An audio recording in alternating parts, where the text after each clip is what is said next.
Assalamualaikum warahmatullahi wabarakatuh. Alhamdulillahirabbil alamin wassalatu wassalamu ala asyrafil anbiya'i wal mursalin wa ala alihi wa sahbihi wa sallam ajma'in. Asyhadu an la ilaha illallah wa asyhadu anna Muhammadar Rasulullah. Allahumma shalli ala sayyidina Muhammad wa ala ali sayyidina Muhammad. Bersyukur kita ucapkan kehadirat Allah Subhanahu wa taala dan melafazkan alhamdulillahirabbil alamin. Bersalawat kepada baginda Nabiullah yang melafazkan Allahumma shalli ala sayyidina Muhammad wa ala ali sayyidina Muhammad. Sebelumnya, perkenalkan nama saya Marwan Aswari Damaran dengan NIM 20123024. Nama saya Nirwana dengan NIM 20123233. Video ini kami buat untuk memenuhi tugas kuliah ujian tengah semester dengan mata kuliah usul fiqh kedua dengan dosen pengampu Ibu Rina Juliana MPDI. Jadi teman-teman semua, pada kali ini kami akan membahas tentang mazhab sahabi ataupun qaulus sahabi. Sebelum kami membahas materi tersebut, mari sama-sama kita dengarkan, mari sama-sama kita simak dari apa yang akan kami sampaikan. Jadi teman-teman semua, mazhabul sahabiyun ini dicantum ataupun diulas di sebuah kitab yang bernama Al-Wajiz yang dikarang oleh Syekh Wahbah Az-Zuhaili. Di sana dikatakan bahwasanya mazhabun sahabiyun fil lugha wa huwa mazhabun sahabiyun atau qaulun sahabiyun, yakni adalah perkataan para sahabat ataupun kutipan-kutipan dari sahabat yang besar Muhammad sallallahu alaihi wasallam. Wa fi istilahi mazhabun sahabiyun huwa majmu'ul ara'i ijtihadiyatu wal fatwa wal fiqhiyatu thabitatu min wahidin min sahabati Rasulillah sallallahu alaihi wasallam.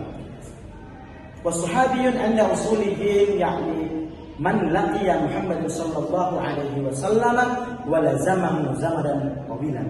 Jadi, wa fi istilahnya, secara istilah bahwasanya mazhabul sahabi adalah wal majmu', kumpulan-kumpulan ataupun kutipan-kutipan yang diambil dari sahabat Nabi Muhammad sallallahu alaihi wasallam. Berarti mazhab sahabi ini langsung berasal dari sahabat Nabi besar Muhammad sallallahu alaihi wasallam. Kemudian datang timbul pertanyaan, siapa sebenarnya sahabat Nabi itu? Apakah cuma orang-orang biasa? Tetapi di dalam kitab itu dijelaskan bahwasanya mazhabul sahabi anda usuliyin, menurut ulama usul fiqh bahwasanya sahabat Nabi Muhammad sallallahu alaihi wasallam itu adalah man laqiya Muhammadin sallallahu alaihi wasallam mu'minan bihi wa lazamahu zamanan tawilan. Orang yang bertemu dengan Nabi Muhammad sallallahu alaihi wasallam mu'minan bihi, ketika dia sudah bertemu, kemudian dia beriman kepada Nabi Muhammad sallallahu alaihi wasallam, walazamahu zamanan mutlaqan, walazamahu zamanan tawilan, dan dia hidup bersama Nabi Muhammad sallallahu alaihi wasallam dengan waktu yang lama. Jadi, dapat kita gali tentang mazhabul sahabiyyah ini bahwasanya memang mazhabul sahabiyyah ini murni diambil dari perkataan ataupun kutipan ataupun kesepakatan yang diambil dari sahabat Nabi besar Muhammad sallallahu alaihi wasallam.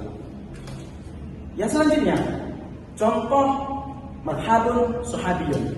Apa sebenarnya contoh-contoh mazhabul sahabiyyun? Kenapa?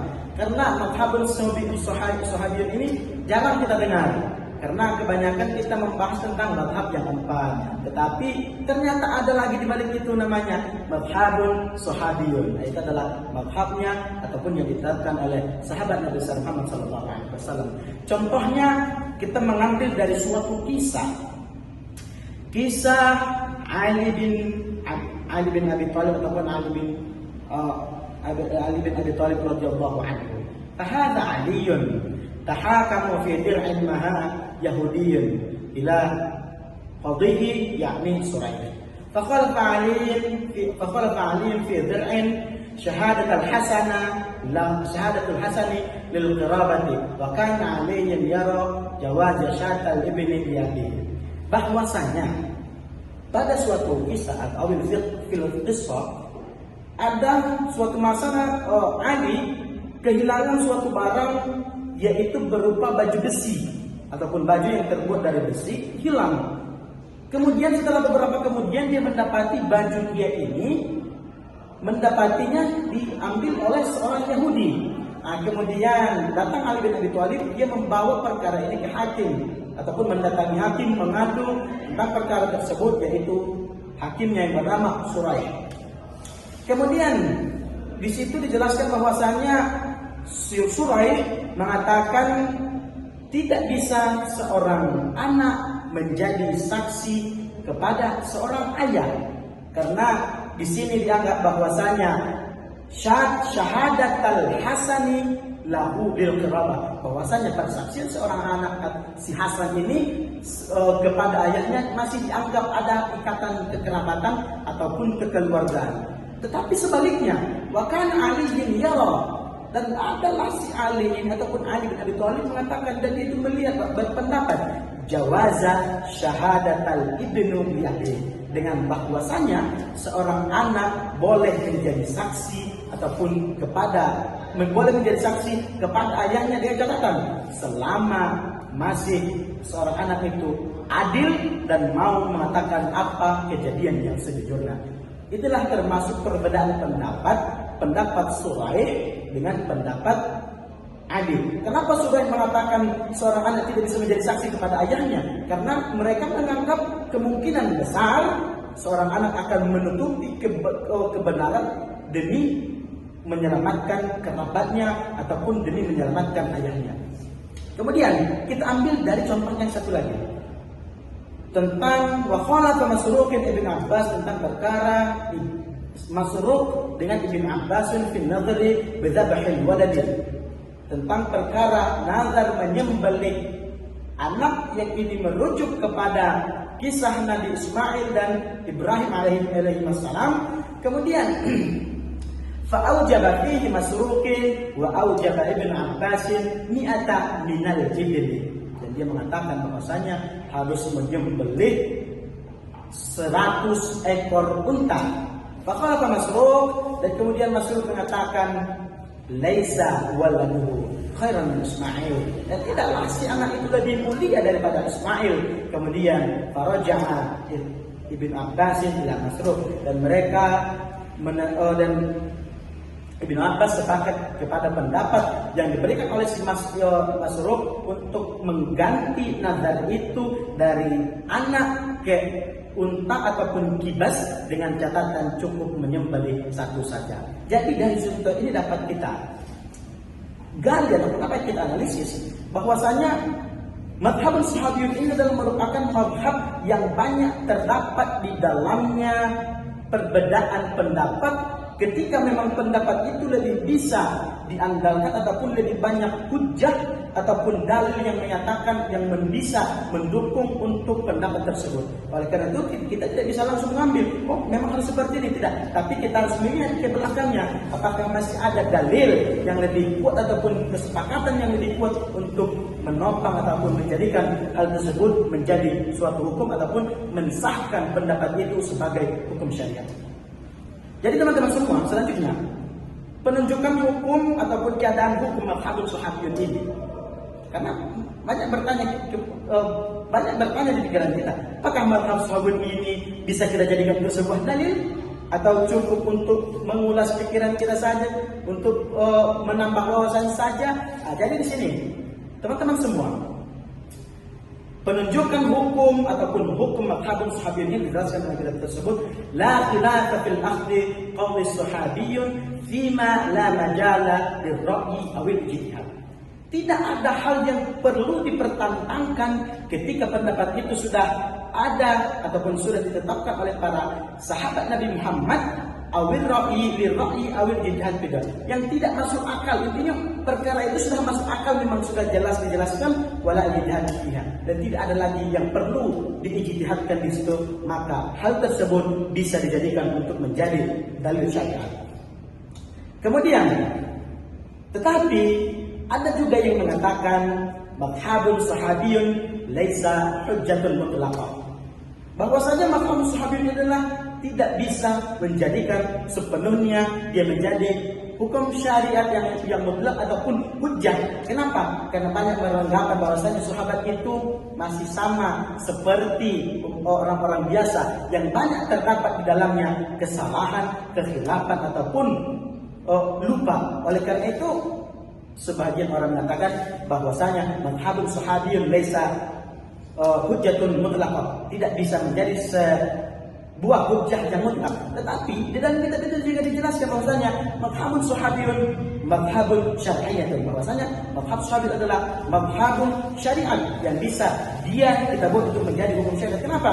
Karena madhab sahabat itu adalah sahabat orang yang paling dekat dengan Nabi Muhammad SAW. Kemudian dia belajar dengan Nabi Muhammad SAW, belajar Al-Quran, belajar hadis ataupun belajar ilmu lain, sehingga bisa dikatakan bahwasanya mereka juga termasuk orang-orang yang betul karena mereka hidup bersama dengan Nabi Muhammad SAW. Kemudian pembahasan selanjutnya akan disampaikan oleh pemateri selanjutnya, yaitu saudari Nirwana. Kepadanya disilakan.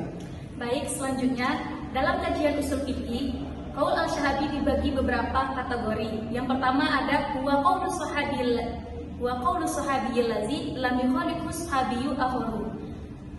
Artinya pendapat sahabat yang tidak ditentang oleh sahabat lainnya. Maksudnya, ketika ada seorang sahabat memberikan pendapat dan sahabat lain menyetujuinya atau tidak menentangnya, maka pendapat tersebut memiliki kedudukan yang kuat. Contohnya adalah pengumpulan Al-Quran pada masa Abu Bakar radhiyallahu anhu. Hal ini dilakukan karena menjaga keaslian Al-Quran agar tidak hilang. Yang kedua ada wa qaulu sahabiyil ladzi khalafahu sahabiyyu akharu. Artinya pendapat sahabat yang berbeda dengan sahabat lainnya. Dalam kategori ini terjadi perbedaan pendapat antara para sahabat. Hal ini menunjukkan bahwa para sahabat juga melakukan ijtihad dalam memahami ajaran Islam. Oleh karena itu, para sahabat lebih memilih pendapat yang lebih kuat berdasarkan dalil.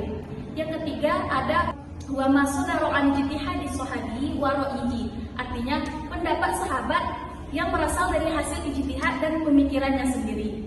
Maksudnya, ketika tidak ditemukan kejelasan yang jelas dalam Al-Quran maupun Sunnah, para ulama melakukan ijtihad dalam menyelesaikan masalah umat.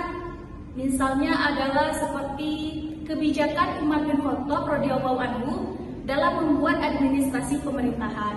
Dan yang terakhir ada wa ma la majala li ra'yihi wa yutamaru sama'u minan nabiyyi sallallahu alaihi wasallam.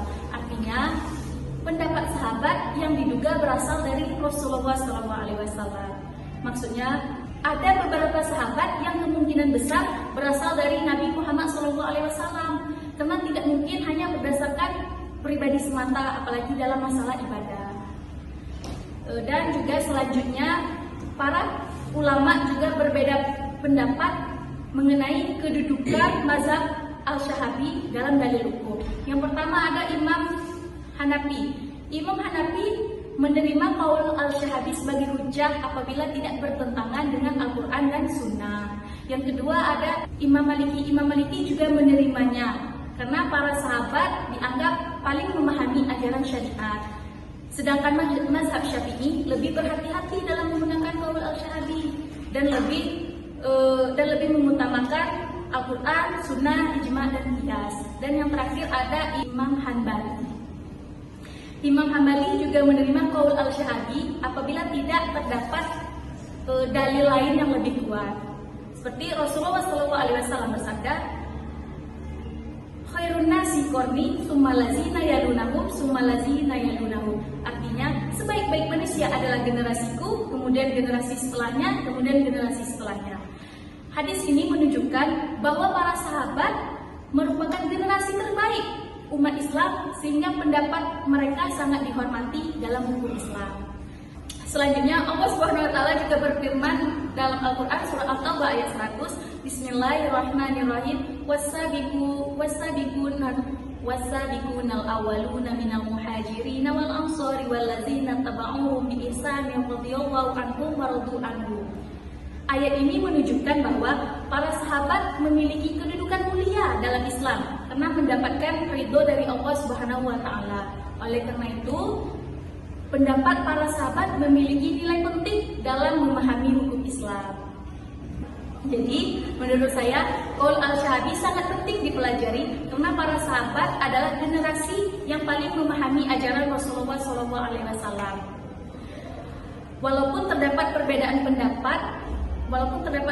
pendapat ulama mengenai kehujahannya, para sahabat tetap menjadi salah satu sumber penting dalam memahami ajaran Islam.